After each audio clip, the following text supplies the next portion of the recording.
Hello, happy Friday, and welcome to In the Loop. It's so great to have all of you joining us. I know Greg has some really fun news to share with us in a moment, but for those of you who are new to the show, welcome to the show. We are live, I think, on over a dozen different platforms today. So we would love to see where you're joining us from, how your week has gone. Has it been a good week or not? And for those who are new to the show, welcome to In the Loop with Winnie and Greg.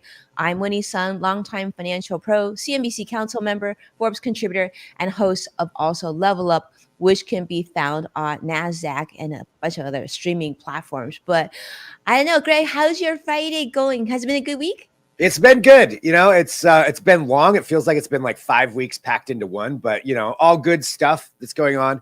It's snowing in Portland right now, which it should not be. So that part's a little bit weird, but otherwise it should be snowing in spring in Portland. But otherwise, everything is going great. And it's just always so great, to be here with everybody. Thanks for tuning in, wherever you're watching. And in case you don't know, I'm Greg Nibbler, longtime tech reporter, news reporter, all kinds of different stuff, but really here to have fun. And I've got some fun stories for a Friday to talk about and some interesting things to think about. And of course, if you've watched this show before, I've got a robot. So we'll talk about a robot too, but yay. So lots to get to today. So yeah, but it's just always, like I said, like so great to be here with everybody and so great to be with you, Winnie, and just have a little bit of fun and talk about everything that's going on, including finances, which you keep us up to date on.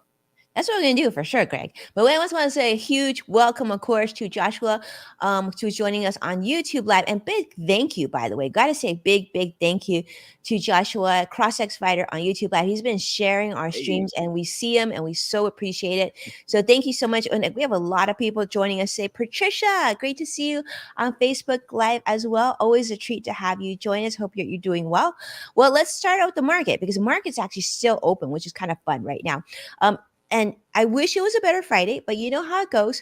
The market was actually, the Dow was up over 400 points earlier today, but it gave it all back, unfortunately. It's like barely in positive territory right now. It's only up 2 points. The S&P 500, though, down 2 points, and the NASDAQ is down 51 points. So you might be wondering what is going on, right? Like, are we ever going to get a break here? Are things going to get better? Well, you remember the news that we shared in the show last week about Silicon Valley Bank? Well, now it's going to be some of a bigger problem. Sort of like the pandemic, this bank pandemic is now spreading to other parts of the world. It's not staying here just in the States. In fact, today the news is coming out about Deutsche Bank, UBS, also having issues. Banking stocks have continued to fall very, very sharply. Deutsche Bank is down, of course, in Frankfurt about the health of big banks. Are they stable enough? Is there enough regulation? Now, some people are saying that, of course, that a lot of the banks in Europe probably won't have some of the credit concerns of the banks here in the United States. And some people are saying, well, not so fast. We don't know that for sure. This could be even bigger of an issue than we're seeing that we've seen so far. Now, let's be honest. It kind of felt like it came out of nowhere, and it's starting to unravel that bank after bank. We thought it was just a Silicon Valley Bank issue, and now it's becoming more and more banks. So we're going to follow that very closely, but just thought I'd put that on your radar. Not going to sit on that for too long, because we still have a lot of fun things to discuss, Greg. And one thing, Greg, I'm sure that this is on your radar, but if it's not, as your Twitter friend, I need to make sure you know this, because starting April 1st, I know that you have a properly earned blue check mark. You were verified when it was really difficult to be verified, as was I. Well, now, Greg, if you don't start paying Elon Musk on April 1st, you're going to lose your blue check mark. How do you feel about that?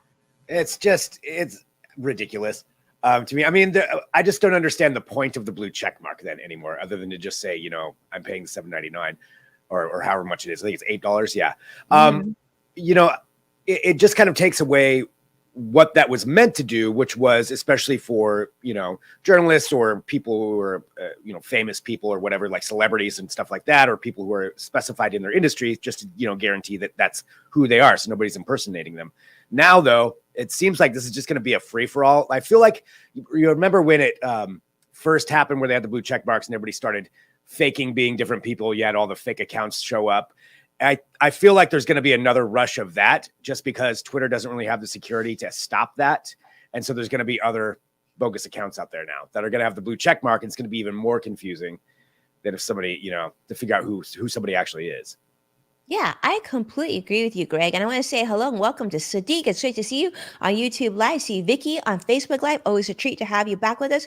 So, Greg, let's talk about this before for us to get our blue check mark. And Greg and I both have our legitimate blue check mark. Mhm. You had to go through a lot of hoops. You had to, like Greg mentioned, you had to be a celebrity or you had to be part of a news outlet. I know you probably got yours from Digital Trends. I got mine from Forbes. And it was Mhm. like, we had to send in a lot of verification. Like I didn't get to scan your driver's license or passport. It was like a lot Yeah. of hoops to get that verification. And you had to be really, really careful that you didn't lose your verification too. So when you saw it, you knew it was legitimate. But now so many people, right, that $8 a month, Yeah. credit card swipe over to Elon Musk and you got your blue check mark.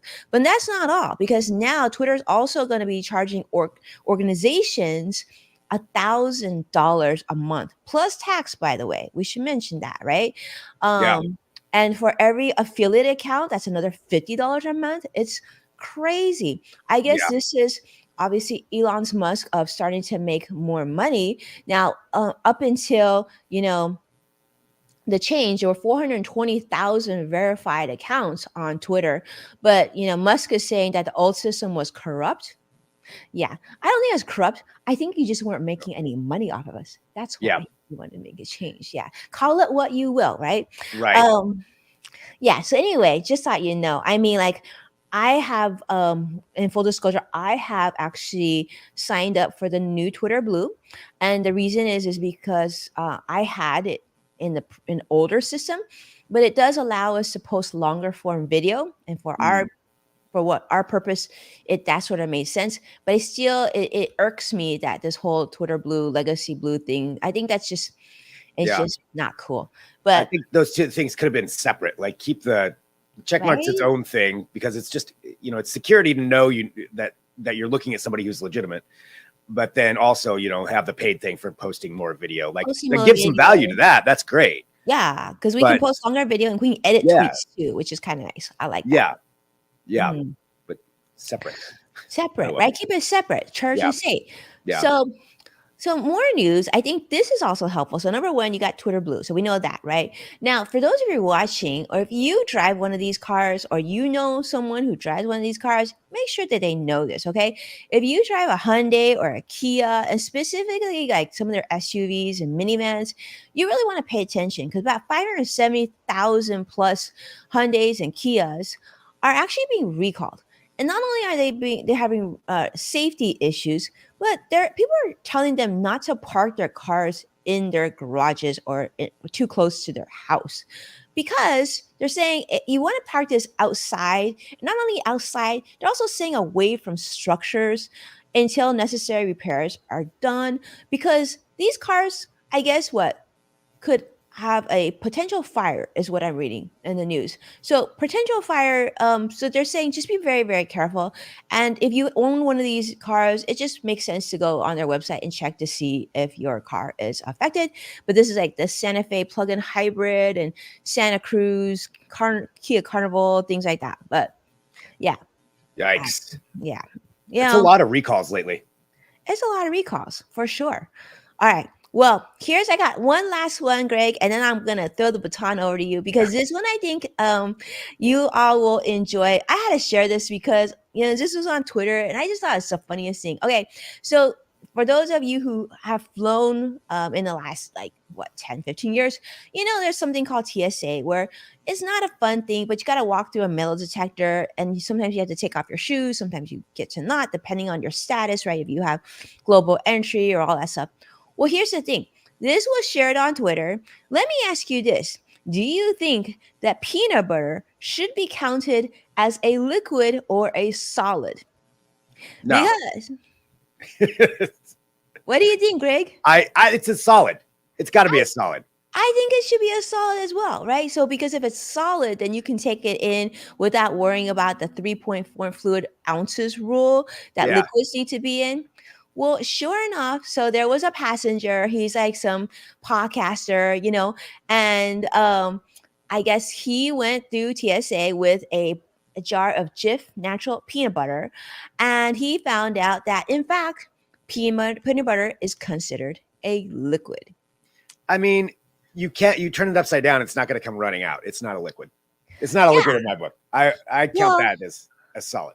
right. And so my other question is this, because I heard that like water is obviously liquid, but if you freeze it and it becomes ice and you take it through TSA, it's considered a solid. So are you Really? saying that we should like freeze the peanut butter before you go to TSA? But of course, the other question is, why are you taking peanut butter to I was just going to say, yeah, I we mean, need to bring that much peanut butter to the airport. But yeah, I'm sure the place you're going to, most places, I'm hoping have peanut butter. I remember wanting to go to Italy and there was peanut butter in Italy. So, I mean, yeah, that part is odd also. But yeah, that's so strange that they're getting peanut butter as a liquid.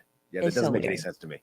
It No, doesn't. absolutely not. Yeah, but Greg, I mean, this was all I have for today, and I just thought it was a fun Friday episode.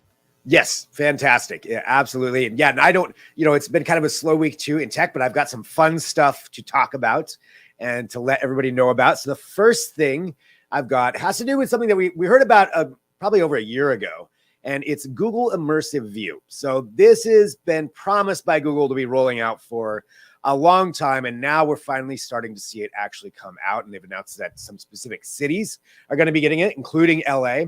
Cool. But this is for immersive view. And I actually tried it out this morning. I went and looked up the Golden Gate Bridge on Google Maps, and it's pretty amazing what they've been able to do. So this is kind of taking everything that Google does and combining it all into one.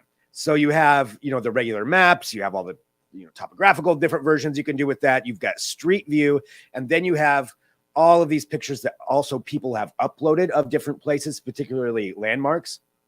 To put all that together, you get to basically, it's like you're flying over wherever it is that you want to go see. And then you can zoom in, you can get a 3D, like full 360-degree view of different things. You combine that with, you can get live traffic maps. You get all kinds of different, information about where it is. You can use this on your phone and it'll like overlay things over the top of what you're watching. Yeah, you can add in dragons if you want to. Or, you can get information like about where it is that you're at. And some of this stuff has been in like piecemeal before, just in different ways that Google's been using it, but now it's all coming out together. And so the cities that are getting it, like I said, I think LA is, a few European cities, New York, San Francisco, and then slowly it'll roll out to other places. But there's already some landmarks out there too that you can go look. So that's why I mentioned the Golden Gate Bridge. You can go there and do that. Yeah, it looks like we got one right there. So yeah, in LA, New York, Cool. San Francisco, and Tokyo. So those are the ones that it rolled out to. But yeah, it's that out. Mm-hmm. yeah, it's pretty cool. It's pretty fun. Like even if you just have a second later on today, just to go in and mess around with it a little bit, go to some of those places. Buckingham Palace. Yeah. There's been some 3D places out there already that you can go to. And this is just kind of expanding upon that and adding more stuff. So like, say you want to go to a landmark, but you can get up, fly up into the air over it, see what traffic is like in real time around there or where parking is. And then you can also have a function where you can change the time of day. So you can see what it's like, okay, maybe I'll go there at like 7 p.m. or versus 4 p.m. What's it normally like? So yeah, pretty amazing stuff that's coming with that. Yeah, there's some, that are completely, you can go inside these places and get yourself a tour.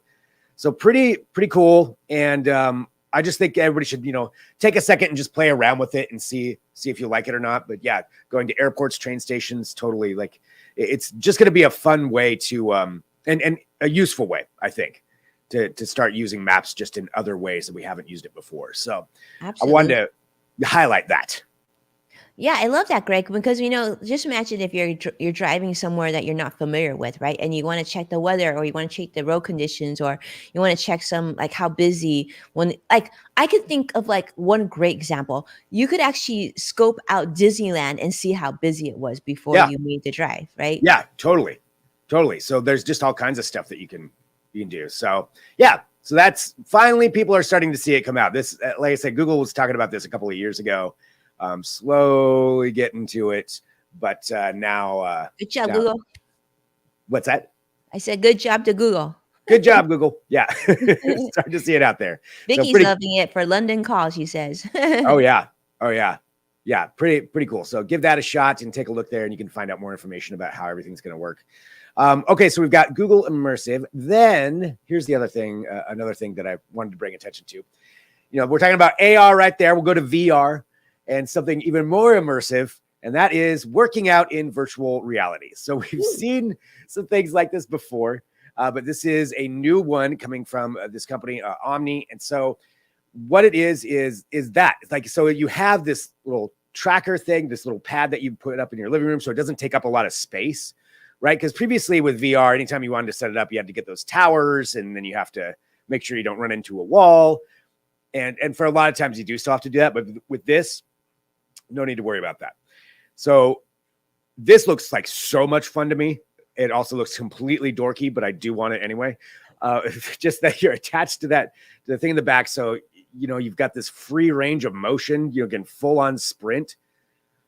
This just looks like a lot of fun. So it's called the Omni One. So they have a commercial version called the Omni Pro VR. This is the Omni One.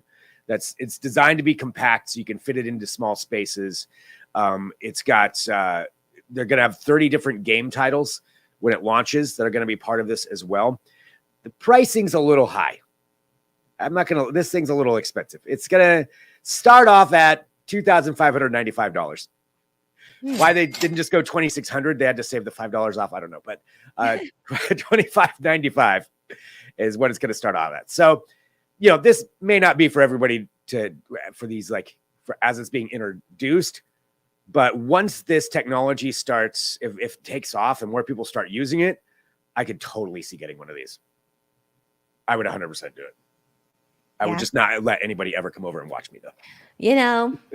So I don't know if I agree with you, Greg, on this for once, because, I know We Fit had something like this. And I feel like anytime you have to wear stuff to work out, I feel like it's short-lived. Like it's not going to last. Yeah, I just think after a while, you're just like, because I even read this, like somebody was talking about some sort of suit, and they would wear this suit to work out.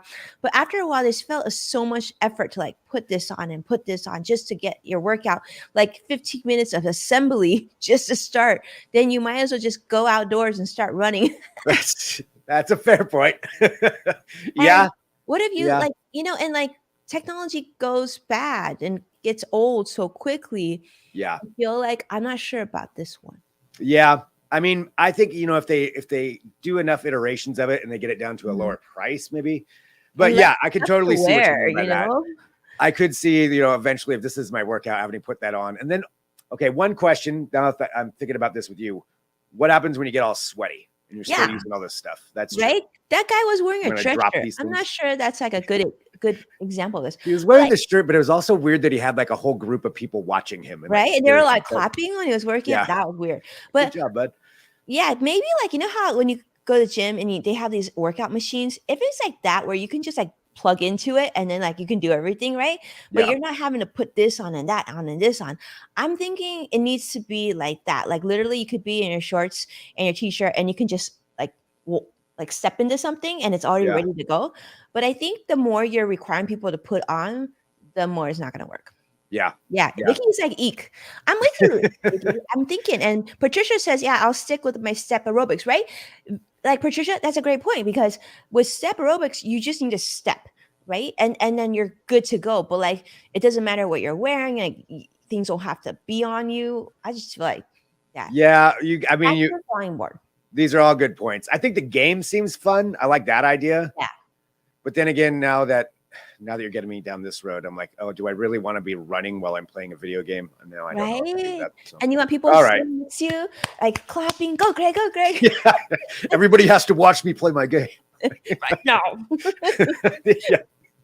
Yeah, that's the strangest part of the whole thing. But well, that's out there now. So it's another kind of iteration of this for working out. So working out in VR and running in your living room. Okay, it does seem kind of weird now. All right, I'd have one more thing though. One more thing for today. And I have to bring in a robot. And this is the latest iteration of a robot. It's called Digit. And it's from Agility Robotics. And so this is going to be another kind of robot that can work with you in the field. So this is more looking at like the commercial side of robots. So they're kind of showing, how they've created this over the years. It's kind of a neat, montage of where they've come from.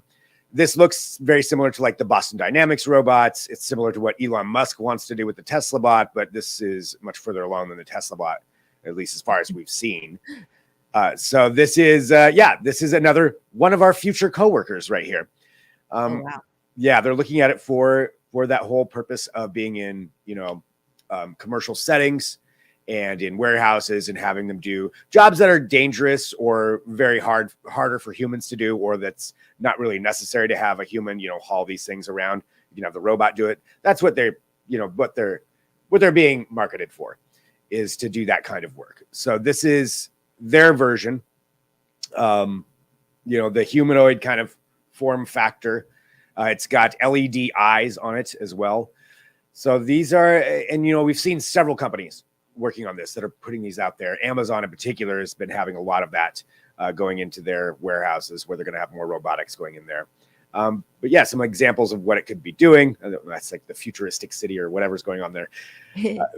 But yeah, Digit. So there is the robot of the week. That's cool. It's just cute and very stylish. Yeah.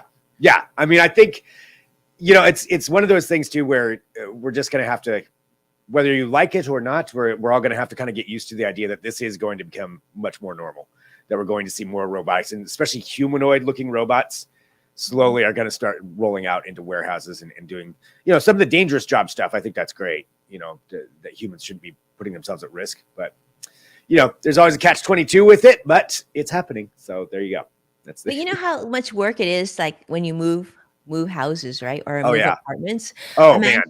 And right. And it's like you have to hope that you get good movers, and then it's like stressful. Imagine if like literally a homeowner could just have a couple robots, and the homeowner could just walk around with the robot, unplug things and have the robot move.